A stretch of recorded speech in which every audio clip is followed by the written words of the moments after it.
Welcome back to The Nation. And there's a grim warning this week from the Reserve Bank in its annual financial stability report. The bank warns that any further deterioration in the global economy could see the government facing more financial pressures. The bank says that because our fiscal position deteriorated after the Canterbury earthquakes, the government could face increased funding costs on its borrowing and might even see a downturn in export incomes. And that warning comes with growing evidence that poverty in New Zealand is increasing. In an in-depth interview with Finance Minister Bill English, I talked to him about the Eurozone crisis and asked him how serious it is and the likely impact on New Zealand as he arrives at APEC in Hawaii this weekend. Well, it's potentially serious. Europe has struggled along now for a number of months, and I think we should get used to that. I think it underlines the need for some strong, stable government here, because one of Europe's problems is getting some strong, stable government, and we certainly need that here. The government has a track record for being able to manage unexpected events. There's a couple of ways that this could affect us economically. One, with the banking markets closing down, but our banks have been through that in 2008. They're stronger now. They're in reasonable condition, better condition to handle it. And secondly, through export slowdown. But if there is an export slowdown, that may well be offset by a lower New Zealand dollar. So I think we're in a reasonable position to handle the risks. I mean, so what is the contingency plan? Because if you look at what Alan Bollard said just this week, this sharp slowdown in emerging economies will reduce the growth prospects for both Australia and New Zealand. What's your contingency plan? Do you cut spending? Well, I think the first one is contingencies around financial stability, and we spent a lot of time on that in the last 3 years to make sure our banking system's in good shape to handle any pressure there. And I think with respect to economic growth, the first option is simply to get a very strong focus on those factors that are going to assist us through economic growth, with better economic growth, and maintain credibility. So that's sticking to the track back to surplus, making sure government expenditure is well under control, doing as much as we can to assist businesses whose confidence will wax and wane from month to month if this kind of thing rolls on, and they'll need all the help they can get. And do you let the deficit blow out more? I mean, you've been prepared to do that in the last 3 years because, in your terms, protecting the vulnerable. Are you willing to borrow more and let the deficit blow out, or have you had your day doing that? Well, I think we've pretty much had our day doing that. I mean, within the reasonable range of risk that we can see, we're determined to get back to surplus in 2014-15. So what is the worst case scenario? We've seen in preview, they've talked about it. They talked about it with the report out of Bollard on Thursday. What's your worst case scenario? Well, I guess the worst case scenario would be some kind of financial catastrophe. Now, that's extreme circumstance. Of course, we'd all be rethinking how we run our businesses and organisations. Are you planning for it though? I mean, are you planning for that? No, we're not planning specifically for a meltdown. With the exception that around the banking system, there has been a lot of work done to make sure that the effect of any financial instability can be dealt with. But you must have some sort of contingency plan or thinking about it, because in 2008 when we sat here talking about the sort of thing, people were spending and offering all sorts of promises, and the recession went bang. I mean, there are dark clouds gathering. We are being warned. What is your plan? What would you do? As I say, we've got a track record of managing these kind of unexpected events pretty well, and I think you can expect more of the same from the government. That is, a willingness to protect the vulnerable. I think that's quite important. But you said you wouldn't borrow more. You said you wouldn't borrow more. Would you be willing to? Well, of course, look, there's in extreme circumstances. You would? In extreme circumstances, some kind of catastrophe, you could. That's of course one of the options. But we are determined to stick to the track to surplus, and within the reasonable range of likely things that could happen, we are sticking to that plan. If we were short of money and you needed more money, would further asset sales be an option? We certainly haven't considered that at any stage. Not in that next 3 years. No, we haven't, and that I think it does show. So, though, one of the benefits of the proposals we're making. 2 or 3% of New Zealand's total assets, 51% government support, government ownership, but it does give us some cash to be able to invest in schools and hospitals and prisons without having to go and borrow in these markets, which, as you say, are in more turmoil every day. And both you and the Prime Minister have said this week that future asset sales are for another day, but you haven't ruled them out post-2014 if you're lucky enough to govern, I suppose, post then. What sort of assets are you talking about? We're not talking about any particular assets. What we've talked about is the program that we have put in front of the public very transparently, which will enable us... You're not ruling out other asset sales, like future asset sales, past this program, are you? Well, I think we'll be getting way ahead of ourselves. We actually haven't got a mandate for any asset sales today. We've got an election to get through. If we win that election, then we would kick off a process. You've got the Australian Bank already in Treasury preparing this for sale, so you're clearly confident that you'll get the mandate. Well, they're looking... We're doing what actually government will benefit from anyway, and that is having a good hard look at those assets to make sure that they are doing the best possible job, because the government will be an ongoing owner of 51%. If it goes well, they're in good shape. The Prime Minister said this week to me, if this process goes well, then we'll cross that bridge when we come to it, i.e. look at other asset sales. Is that your intention too? If it goes very well, you'd look at others to go on the block? Look, future governments will make their decisions about what they want to do. We have put a program in front of New Zealanders now. We do not have a mandate to sell assets until or unless we are re-elected. But you're not ruling out seeking a future mandate for other assets? We're not seeking a mandate for anything beyond what has been put to the public. I just want to change tack here and look at this week. There's been a lot of focus on the underclass, poverty, people struggling in New Zealand. What is poverty? Well, poverty, I think, is living on a very low income for a long time. Most people can handle it for a short time, and a lot of people do. You know, students live on almost nothing for a year or two. Some families who lose their jobs may be able to live on the benefit for a few months. But when it's an extended period, I think that's real poverty. It's a miserable life. And it exists in New Zealand, do you think? I think there's people who are living miserable lives, yes. Do you think you've closed the income gap? I think we've created a better sense of opportunity, and I think that's the key to this. What about my question, though? Do you think you've closed the income gap if you look at your last 3 years? I think it's roughly the same. Does it disappoint you?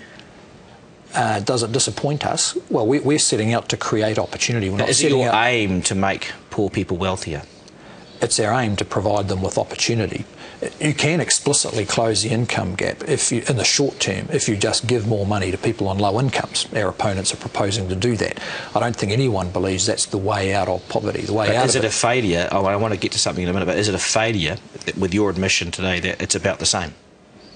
No, it's not a failure, because we're focusing on the things that help provide the opportunities. National standards so every kid gets decent education, welfare reform so people aren't trapped there for years on end, and a growing economy that means that people who are on benefit have the hope of getting a job. I want you to look at, we've been out in Sandringham in Auckland and spoken to a Samoan minister about his community. Have a listen to what he has to say about the income gap. I'm always a believer that there was three classes here in New Zealand. You have the rich, the middle class and the poor. But now I think we've got the richer who are very rich. I think the middle class have the top have gone up with the rich and the rest have come down. And I think right now, I think we've created another class just below the poor. You know, it's almost like the untouchable kind of thing. That would indicate, wouldn't it, on an anecdotal basis, that the underclass perhaps has grown over the last few years? Well, we have had a major recession, so there are people who lost jobs and went on benefits. Do you think it's got bigger? Well, if you look at the absolute numbers, there's more people on a benefit now because of the recession, but the number has dropped since the beginning of the year, so it's turning around. We have made sure right through the recession, and actually been criticised for it, that benefit levels have continued to keep up with the cost of living, largely maintained working for families. National superannuitants get about $140 a fortnight for a married couple, more than 2 years ago. So at the bottom end, we've made sure people are holding their own. The important thing is the opportunity to move out of that situation. And I want to get back to our Samoan Minister shortly, but you say the important thing is opportunity. But with your admission that things are about the same, opportunity hasn't appeared to have trickled down to those people, does it? Well, opportunities are there, and a lot of people are taking them. Every week, 2,000 people come off the dole. They're taking opportunities in an economy that is growing moderately and creating jobs. I want you to have another look at this, because you talked about cost of living. Again, listen to our Samoan Minister who talks about this. But the vegetables, the things that they want you to eat, the basic food for health, is out of reach with many families. And that's the problem. You know, you try to implement the programs, people can't afford it. So, and a lot of them can't even afford because of the low wages that they're getting. And the benefits have been cut in a lot of families.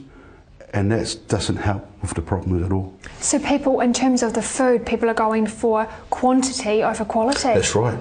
You know, I know families, just to save a lot of food, will probably buy a tin of fish and then put it in the pot, water, plenty of water, some rice in it, and if you feed a couple of carrots or some, put it in there, stir it around, make it big so you can feed a family of 10.